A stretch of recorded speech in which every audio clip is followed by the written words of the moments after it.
Okay, we're going to go ahead and get started. But before we dive in, I have a couple reminders that I just want to go through with everyone. For the start of our event tonight, your mics and cameras will remain off. So please use the chat to let our panelists know what you're thinking and ask any questions. They do keep an eye on it throughout the event, so they'll be engaging with you all there. And then we're going to switch things up a little bit for the last 15 minutes. For those of you who are interested in having the chance to turn your mics on, it is totally not a requirement, and you're more than welcome to stick to the chat. We're going to keep that going. We'd love for you all to continue engaging with us through that. We had a really awesome Shop Local giveaway this time. Everyone has been entered to win by RSVPing and attending tonight. It's stocked with some stuff from our favorite local spots, and I'm actually going to announce the winner at the end of tonight's discussion. We say this every time, but we really have an awesome group of partners to work with. Our local bookstore partner, Dog Ears Bookstore, and of course, our main event partner, Project Best Life. Thank you so much. We really look forward to working with you for every event. And with that, it's my pleasure to introduce Peter Sosha with Project Best Life. Thank you. How's everybody doing tonight? Like you mentioned, I'm Pete Sosha, I'm the team leader for Project Best Life. Just going to give you a little talk about Project Best Life, just in case you haven't heard of us before. So, you know, obviously we are connected to Roswell Park. Despite that we've made some great strides overall at fighting cancer over the last decade, 2 decades. Believe it or not, cancers in young adults are actually on the rise. So in 2019, to help sort of fight this, Roswell Park started Project Best Life to empower people to take control of their lives and give tips to take tangible steps to living their healthiest, happier selves. So yes, that is our mission, to prevent cancer overall. You know, at Project Best Life, we do much more than just cancer prevention. We really try to take a holistic approach to wellness. So we're including guidance on nutrition, fitness, staying healthy, mental health, and well-being as a whole.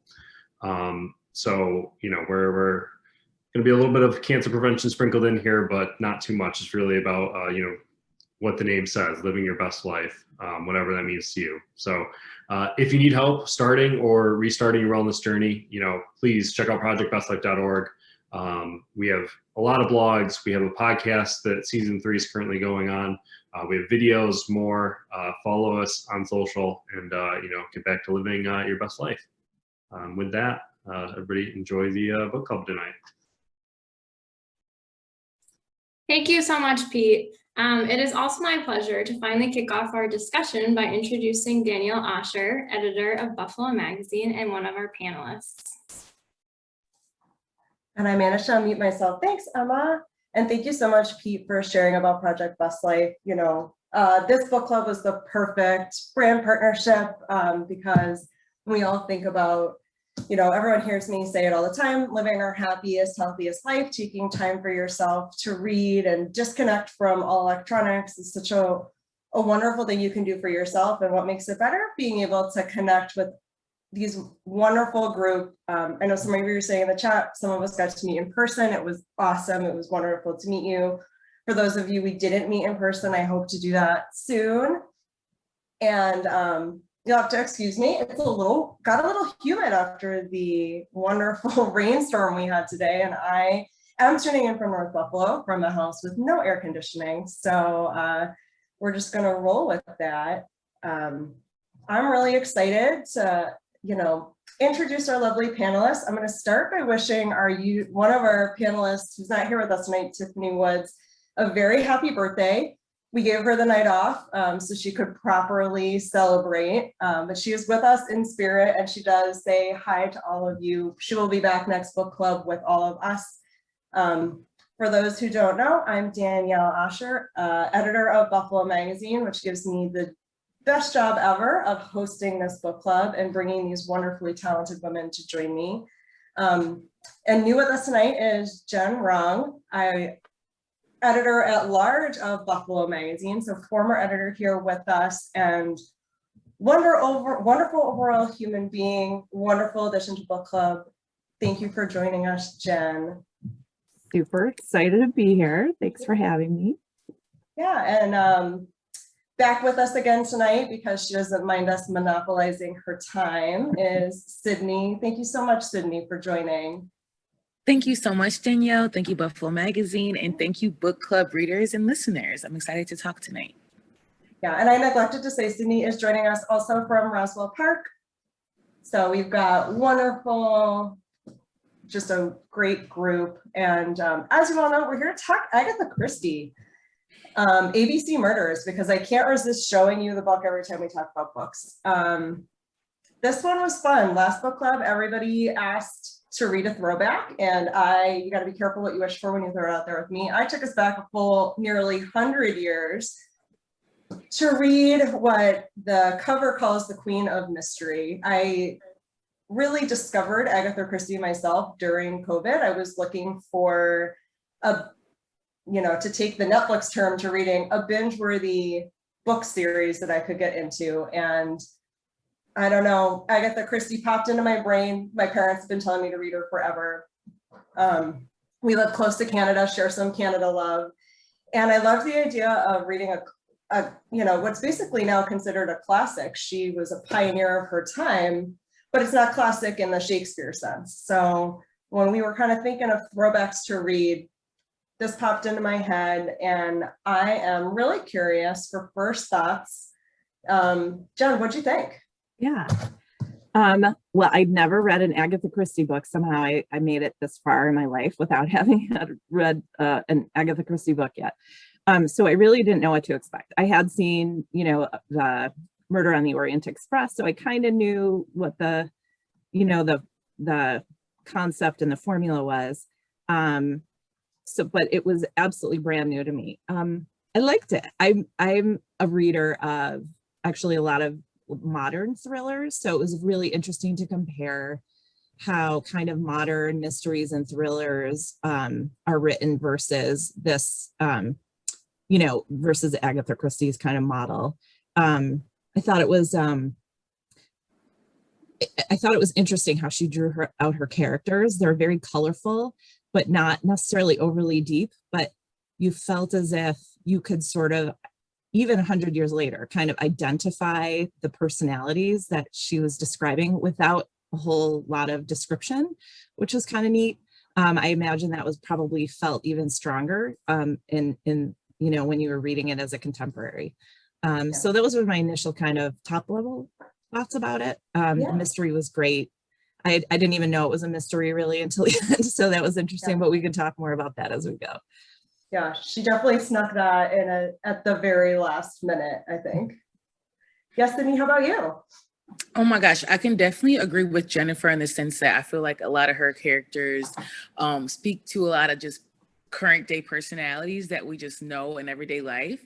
I read the book and I stopped at about, I think maybe chapter 13 and just started again from the audiobook because I realized I was confused. I don't know, maybe if it was because of the old language or maybe it was because of like so much dialogue in this kind of dialect that I wasn't familiar to hearing often. So I switched to the audiobook and I really enjoyed that. And I feel like I didn't necessarily connect that Murder on Orient Express and also this book were by the same author, Agatha Christie. So once I connected those two, it just allowed me to put myself in a setting of like where these people were. Hearing the audiobook with the accent was really amazing. But I feel like I'm amazed by her because I feel like, as an author, obviously, you are trying to keep the audience guessing, but I feel like I was guessing up until literally the last minute. So it was just so exciting to read and listen to. And, all props to Agatha. Go ahead, Queen. Yes. This was not the first Poirot book that I read, and I picked this up to read it again, and I hate to say this, I did not remember the plot, could not remember the twist. I just had been to the point where I knew she had something in store for me, and I kept trying to guess what it was. I don't know if anybody else does that when they read mysteries. You're like, I think I've figured it out. No, I definitely did not figure it out. And I found it interesting too. I found it on this read a little, I don't know what the word hard is wrong, but when I started to read it, I was definitely like, I'm not a fast reader. And I kept rereading lines because I was like, she's packing so much detail into these little throwaway phrases. I'm missing things.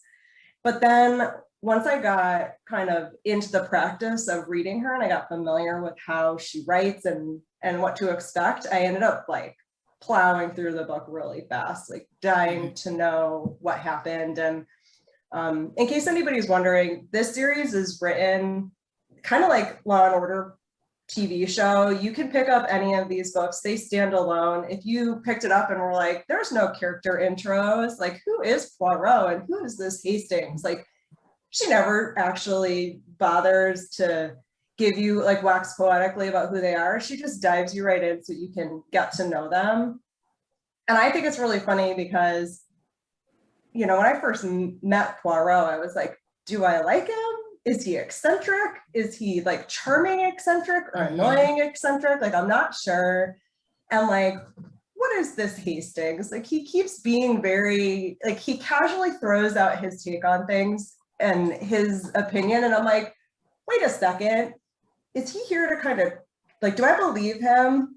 He always puts these emotions on Poirot. And, he's embarrassed for him because he made a big mistake, or oh God, he's being quiet, he must be ashamed. And it's like, is that actually what he feels, or is that just what our narrator is telling us? But yeah, as someone who does not read a lot of true crime or what I, for lack of a better term, would call like vivid murder mysteries, I very much enjoy the whodunit, like Clue style of we're going to lay out scenes as they appear, sort of in a non-emotional manner, but with a little bit of drama. And then slowly, so you spend so much, right, 95% of this book, mostly in the dark, or thinking it's crust that is behind it from the beginning, to get to the last chapter and get this hilarious revealing lecture from Poirot, who's like, you thought you knew, you all thought you knew, but like, boom, that's the actual murderer. And I like, there is nothing more satisfying than hitting the last 10 pages and having the last 10 pages be the 10 pages, as opposed to, I think when a lot of books are just the last 10 pages is like neatly, just like quietly ending your experience. Yeah, I finished the book a few days ago and honestly was trying to remember all of the details of the ending and the wrap and the big bow at the end. And I reread it again right before tonight just to remind myself of all the details. And honestly, it was so complicated that it was like reading it again felt fresh, like even from a week ago when I first read it. Danielle, you hit on an interesting point.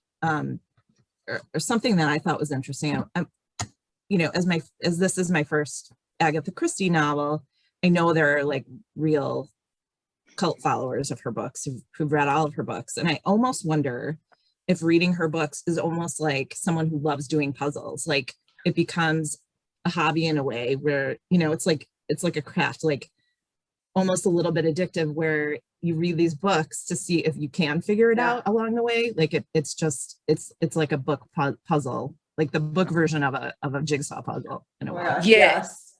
If you become more of like a Perot along the way. Like I love the fact that you said, Danielle, like, the dynamic between Perot and Hastings. Like the only thing I can like assimilate that to is like Sherlock Holmes and Watson. But unlike Watson, where Watson is more like, just like, as a student Sherlock, but just a little bit more like by the book. Hastings, I feel like could be a little bit of a wild card at times. Like, Perot kept speaking about like his passions and how, this is what you're interested in and this is what you're talking about. So I feel like in that aspect, it was interesting because, Perot was such a dynamic character, was such a large personality, but Hastings in his own way was like doing most of the talking, like doing most of the, and he even asked, he's like, should I question you at this time? And he was like, no, like, that I have to just think and just like go and do his own process. So I did like their dynamic a lot. Neat. I love that you made that reference. I guess it's not surprising. I love Sherlock Holmes. Randomly, so my dad is South African, so I had a lot of British influence in my childhood, and he used to read Sherlock Holmes to me when I was old enough that it was appropriate. And I've always thought of them together because I'm like, well, in Sherlock Holmes, he does a lot of things, but like Watson's a doctor, he's helping solve these things. I'm like, what is Hastings actually doing except just like mulling around trying to pick up women and like judging his little friend. Exactly. But I don't know, something about Poirot, like he charms me. He's the slow burn charmer. Like I end up just absolutely loving his character and how he just has that confidence to be himself while literally everybody else around him is judging him in one way or another. Like he makes all these little asides about the factory, and it's a cool snippet of, the time in which Agatha Christie was writing. These books are post World War I. He's a Belgian in England with them, and there is that, foreigner's mindset, or, that slightly German accent that they're judging. He is little, right? They say that 100 times.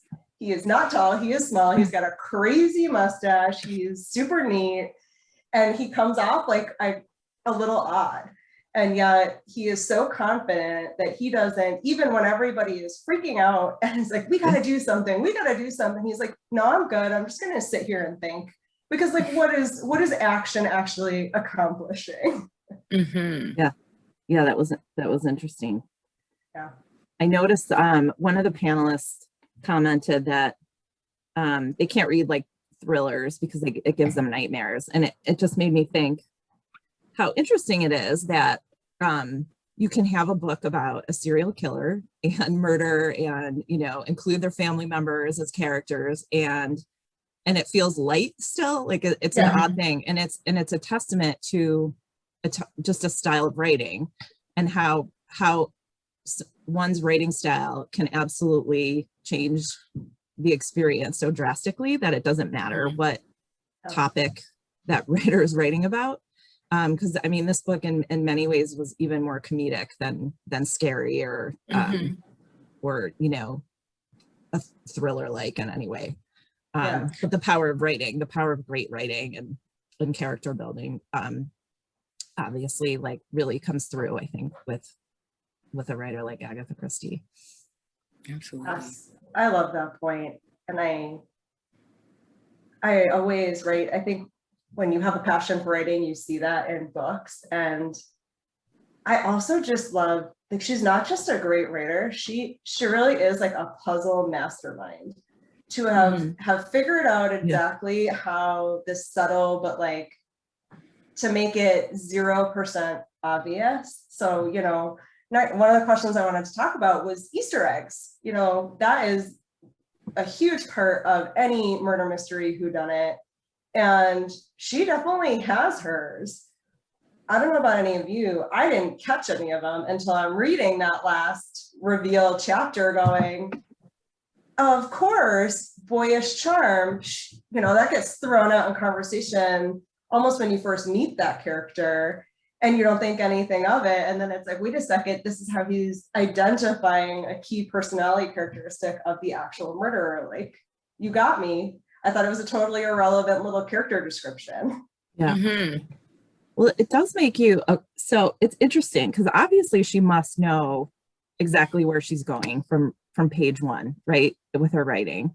So I was listening to a podcast this morning and the writer Anne Lamott was being interviewed and she wrote a book called Bird by Bird, which I happened to order today, about the art of writing. And her point was that, or one of the things she said that was really interesting is that writing is like driving at night with your headlights. You can only see just a little bit in front of you, and that's all you need to see in order to write. But I don't think that's how Agatha Christie wrote it all. Like, she definitely was the exception to that kind of writing style or ability. Like, she really obviously had this completely plotted out, like from beginning to end, right?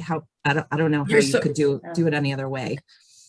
And thank you for saying that, Jennifer, because I said the same thing. I'm like, wow, how brilliant must she be to like obviously know literally, okay, this person did it. Like, I'm making this story about this murderer, trying to bury it. But then I felt like every single chapter between every single conversation was its own puzzle of its own, like going back and forth. I'm like, wow. So she really had to, like, what a brilliant mind to keep the audience guessing, to keep the characters guessing, to keep the whole community guessing, you know, and we just like Perot are like literally just doing our best to listen to what we're hearing or reading in the book and just to see the outcome. But yeah, I completely was thinking the same thing. I'm like, she's brilliant, like to be able to keep you guessing, to keep, and I agree, like what Janice said, I'm such a baby when it comes to scary movies, scary anything. I was like, I don't even know if I can play this audiobook in my house. I don't know.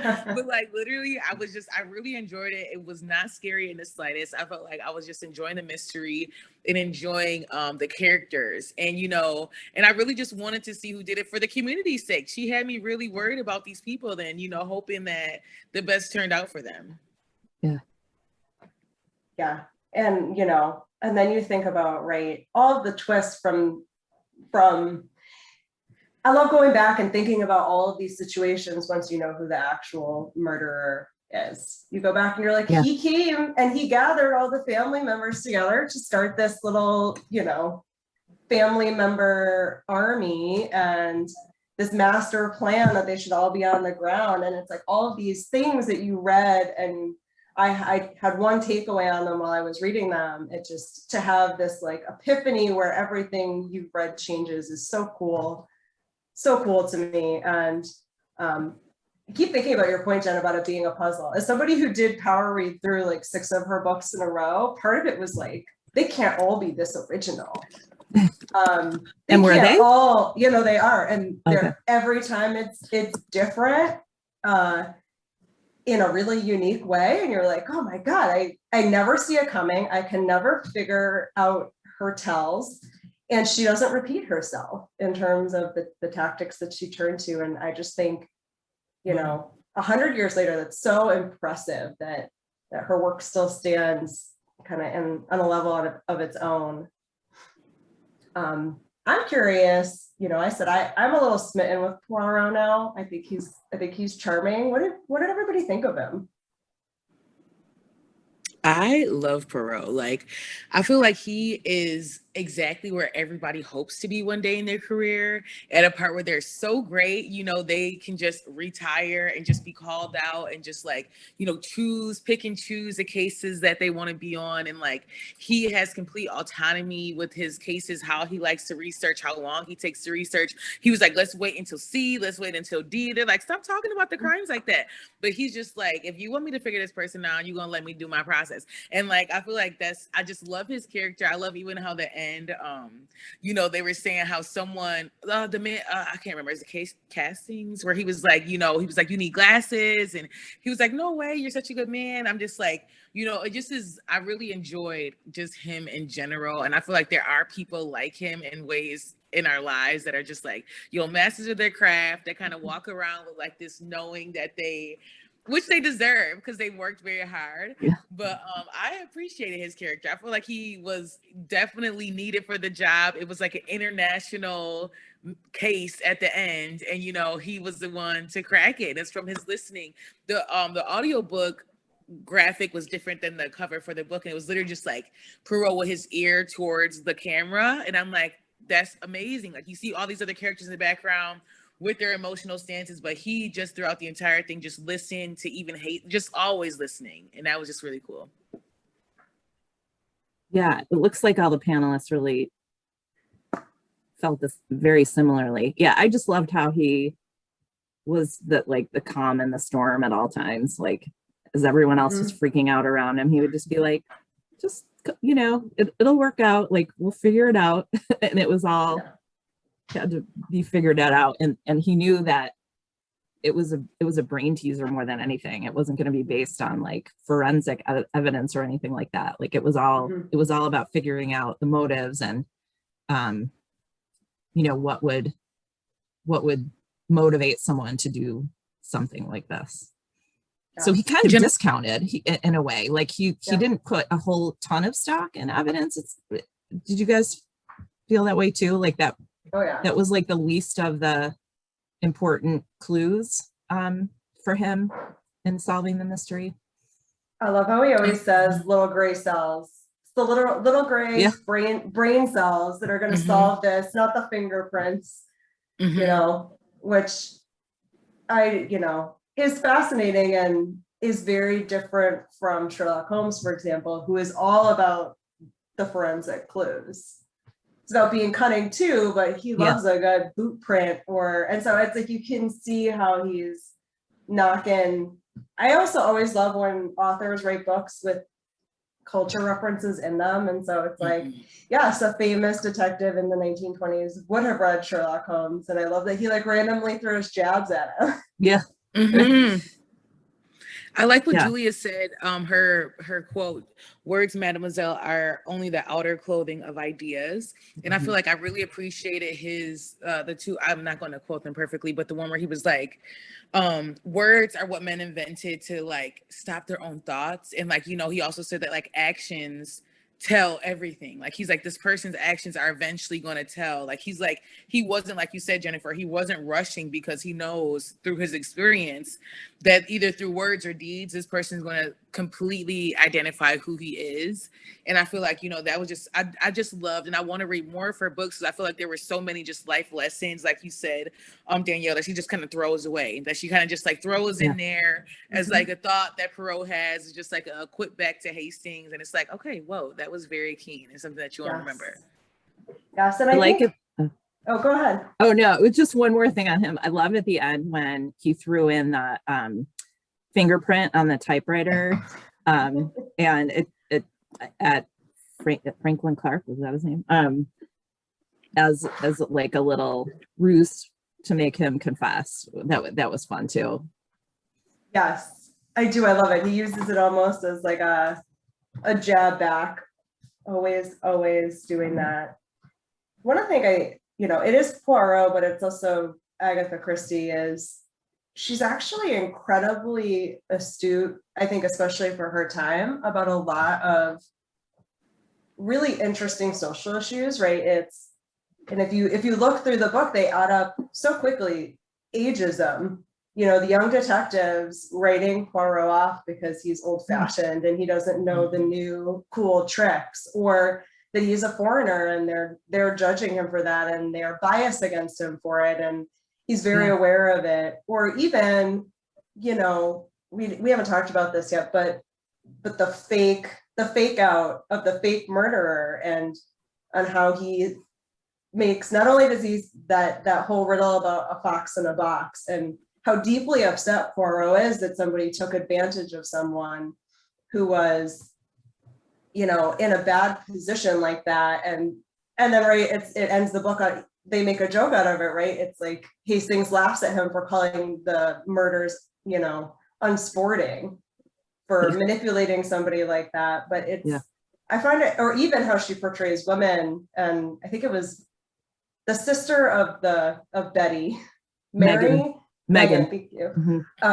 Who's this fierce, woman, and all of her women characters have such great, unique, she doesn't get super deep into them, but they're very distinct humans. And I just, what an interesting character development, but also this humanity that she has kind of woven into how he is thinking about everything. Yeah, I was wondering how modern Megan would have been at the time, like, because she seemed incredibly advanced for the 1930s, right? Like, or incredibly progressive. And I was wondering if she would have been viewed almost as radical at that time. I don't know. If anyone has insights on that, I would love to hear what you think. Just because she seemed like like someone who could be a character today, like in her behaviors and the way she spoke her truth. And I love how she called her sister an unmitigated ass 24 hours after she died. And she was just very honest in every way and very independent. But yeah. And actually, interesting enough, one of Agatha Christie's other favorite characters, Miss Marple, appears in a Poirot book as a offhand character, and I think charmed readers with, again, her fierce feminine personality, and became a whole side story. yeah, that's neat. Yeah. I see that our chat is talking about other Agatha Christie reads. And then There Were None is the great one. I always think that one's an interesting generational book because when I grew up, it was 10 Little Indians, and they have since changed that name to And Then There Were None. So it's like, oftentimes people are talking about the same book, but right, culturally, it didn't mean what it, or they weren't aware back then of what that would have meant. But you can't go wrong. My advice, and this is what I did, is just look for whichever one is currently available in the library and borrow that one because they're all great. And that way you don't have to wait. Do they all follow? I mean, they really all follow a very similar model of don't read the last chapter ahead. Yeah. Don't skip ahead. Never skip ahead. Yeah. I was wondering how Yeah. similar. Were any of the ones Always- you read, did any of the books you read deviate from that at all? Like, did she have her 10th album come out and like it was, this radical different thing, or did she really stick to it pretty much? Oh gosh, now I want to go back and reread them all. They all feel very different. Some are far more suspenseful than others. And Then There Were None is a very suspenseful book, I thought, as it's unfolding. And because the narrator, Hastings is not always our narrator there, it's the people involved in it. And so you have this sort of frenzied energy. Sometimes it is a little bit slower paced, like this one, which I like. I liked the pacing and the non nightmares quality of this book.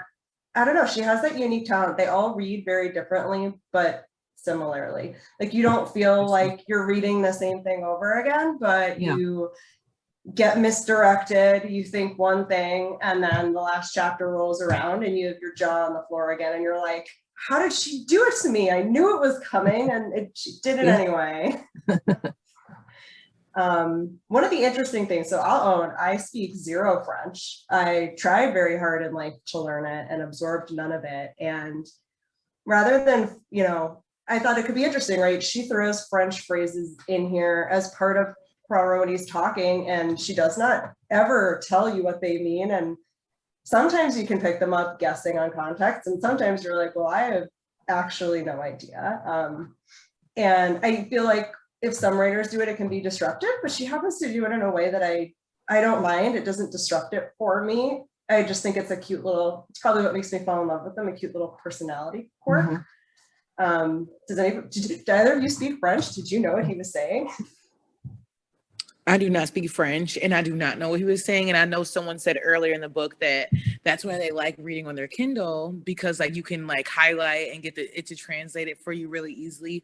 But one thing that I think that it kind of translated to me in the book is that like Perrault just has this, he's on a whole other level. Like, his mind is so many steps ahead that sometimes he doesn't even speak in English because like he's just like snapping, and he just like keeps going. So in that aspect, I didn't necessarily minded, but I do wish I could have went back and read in my like Kindle and maybe got like a couple other translations that I was like, oh, I wonder what he said there.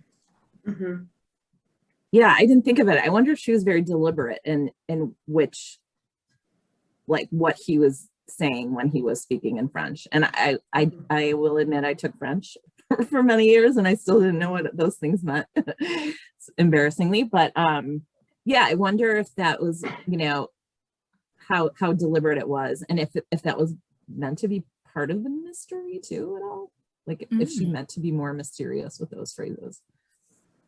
Sometimes I think so, is that like, because in those moments in the book where you can feel Hastings' frustration that Poirot will not stop and explain anything or share his detail, to me it ties to the same thing of he's just right. Sydney said, way too absent-minded to even realize he is doing it.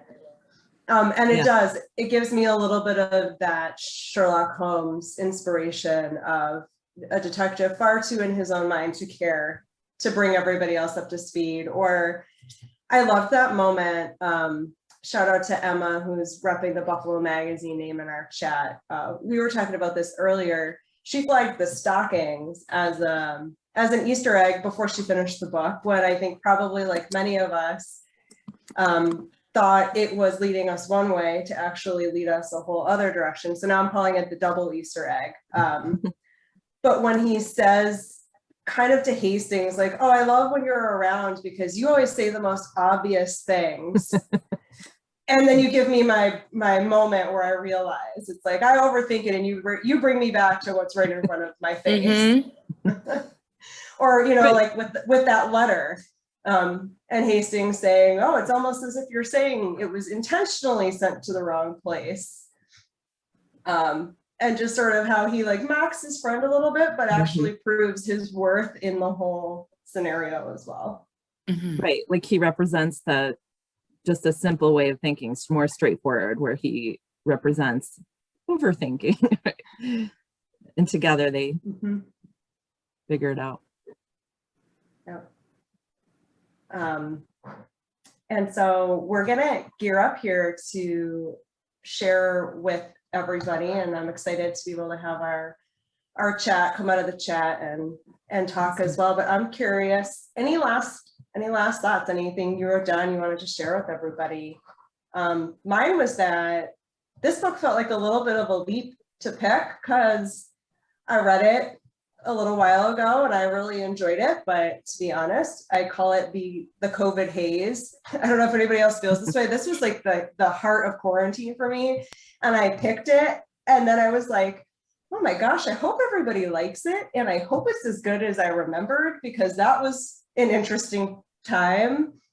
And it was, I don't know, I got like the butterflies, but then I got into it and I was like, okay, well, even if they're not enjoying it as much as I am, I'm really glad I'm reading it and we can all talk about it. Jen, I'm curious what you thought. Any last piece of wisdom?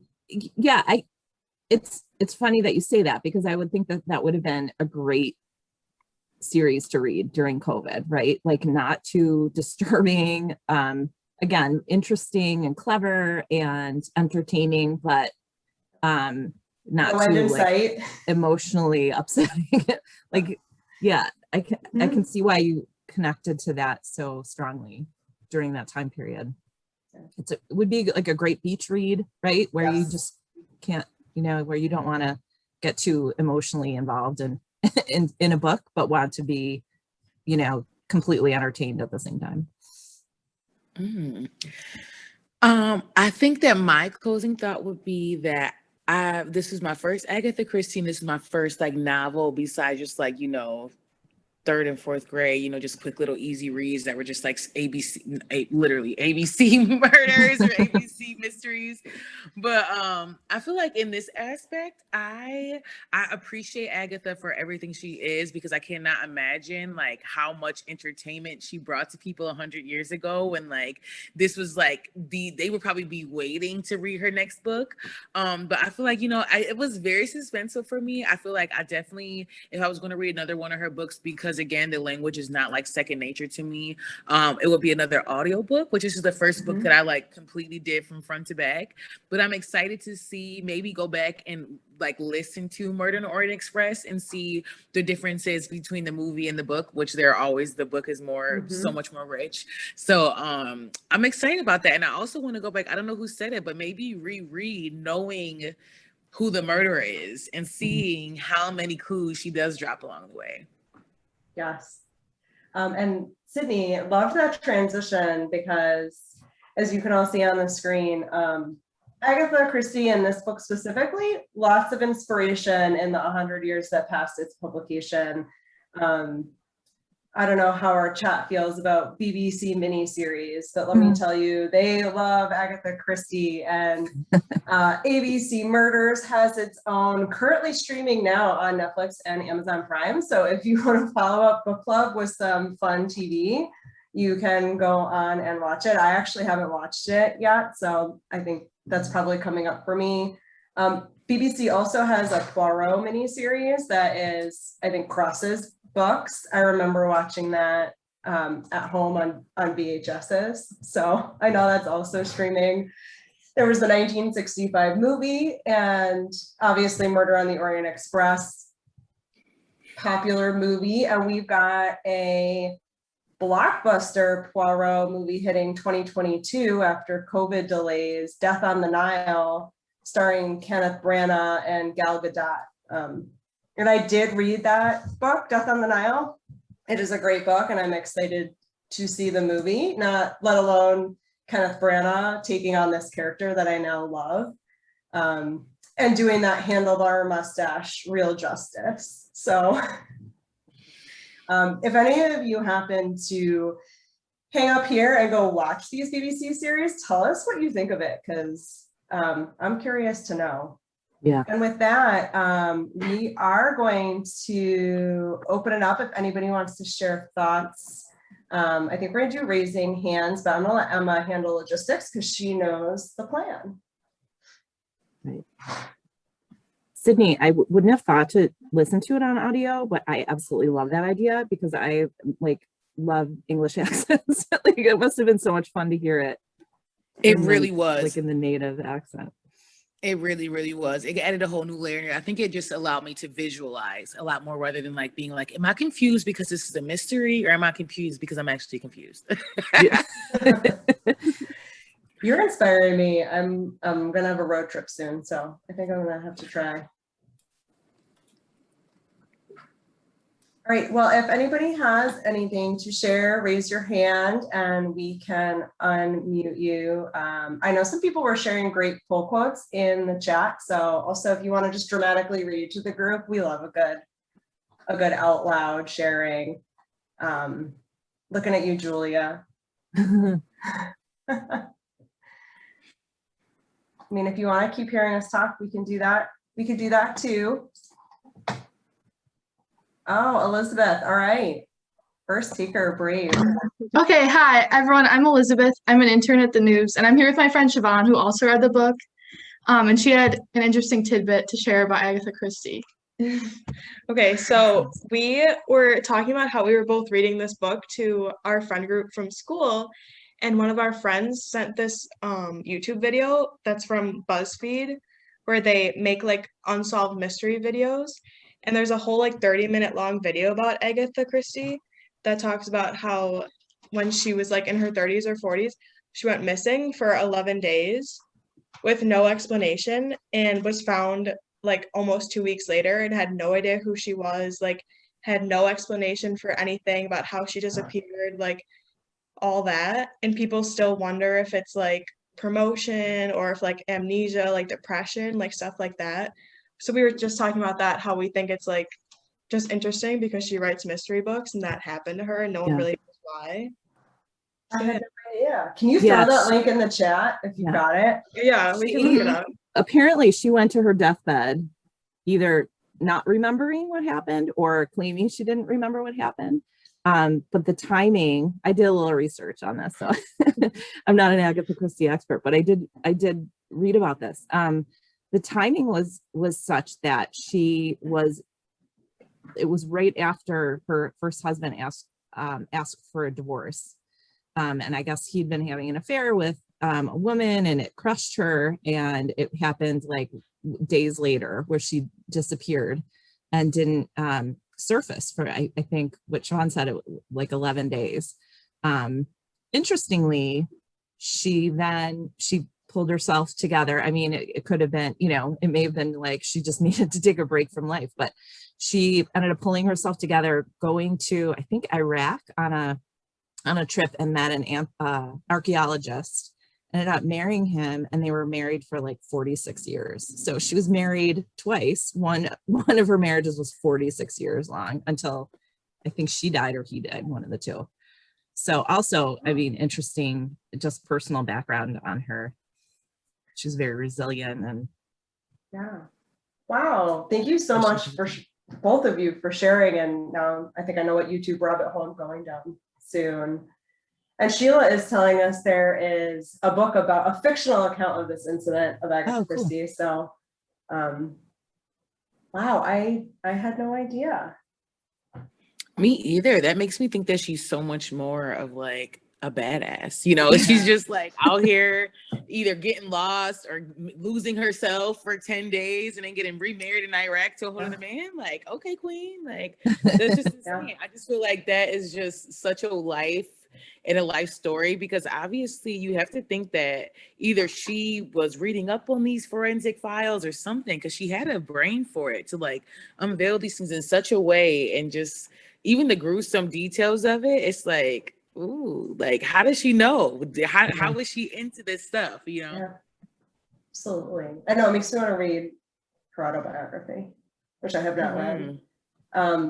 But also interestingly, travel is a huge kind of subcurrent in her books, right? Death on the Nile, that's all about a trip in Egypt. And it sounds like she got the chance and is writing based on personal experience, which of course makes sense. Very cool. I know we're getting close to the end, so last call, if anybody else had thoughts they want to share. I know I keep saying I'm a sucker for a pull quote, because I am, and I love when you all share them in the chats. I went a little crazy. I make an exception. I don't usually dog ear pages, but for book club, I will dog ear pages. And I must have I have like 5 dog ears in one chapter alone earlier in the book. So like, I don't know if I was just really into it that day or not, but I do think that Poirot is very quotable in his own quotes, and that also in the insights that they provide throughout. And I know that a few of my favorites were in the chat, so thank you all for doing that. Let's see.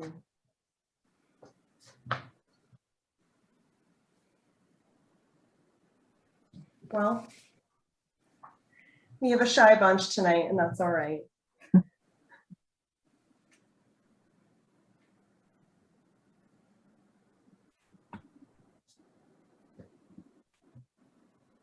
Okay. All right, Julia, thank you for succumbing to peer pressure. Share with us. So I actually highlighted a few quotes while I was reading my Kindle version. And one that I have is just so like Perot and Hastings like together. So the quote is, "It was the first thing I thought of," I explained by way of excuse. "That is unworthy of your imagination," returned Perot sternly. So I like that one. Mm-hmm. Pretty much sums it up. Yeah. Their relationship. And then there's I know Hastings, I know the spoken word and the written. There is an astonishing gulf between them.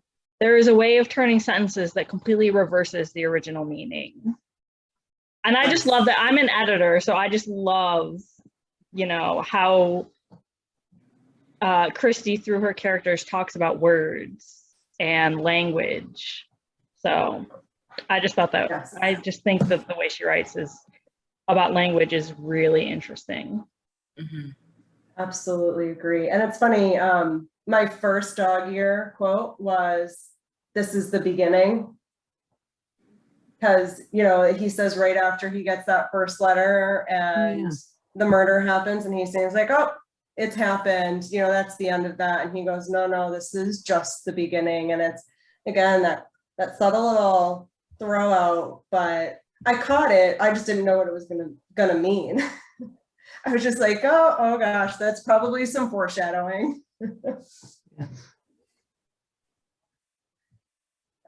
Yes, in the chat, we will see you all again September 30th. And Kelly, can't wait to have you come back and join us. We do not have our book picked yet.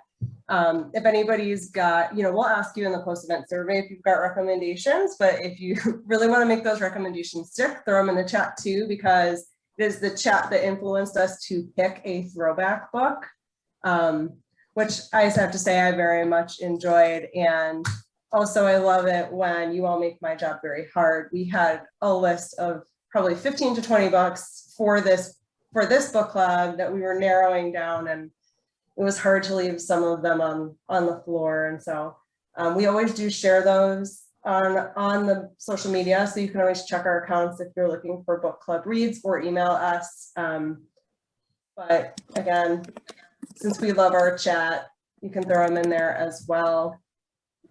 And with that, Julia, thank you for sharing those quotes. It makes me jealous of your Kindle because highlighting in the Kindle is a much more efficient way of remembering why you flagged a page.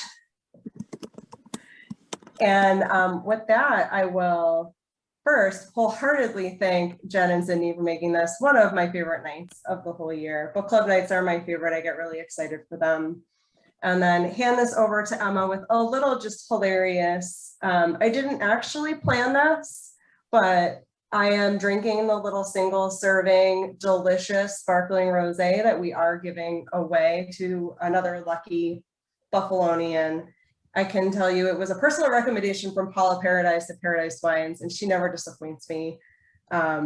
She told me, she's like, oh, this is my personal favorite, and I love that they're single serving. And I just was like doing this at her. I was like, you don't even need to finish that sentence. Just, that sounds excellent.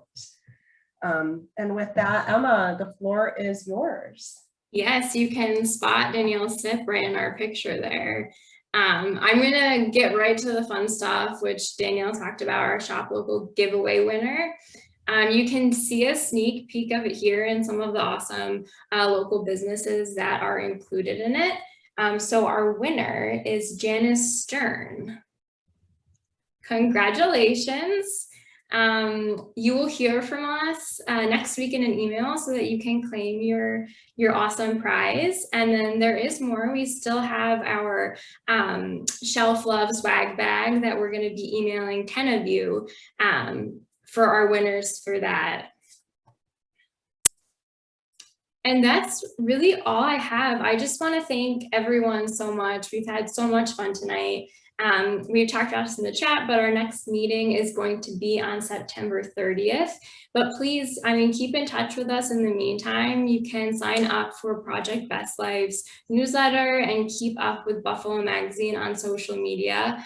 We post about book club fairly regularly, so that's a great place to kind of get the latest updates and also book recommendations. We'll share all of the picks that you guys send to us on social media as well.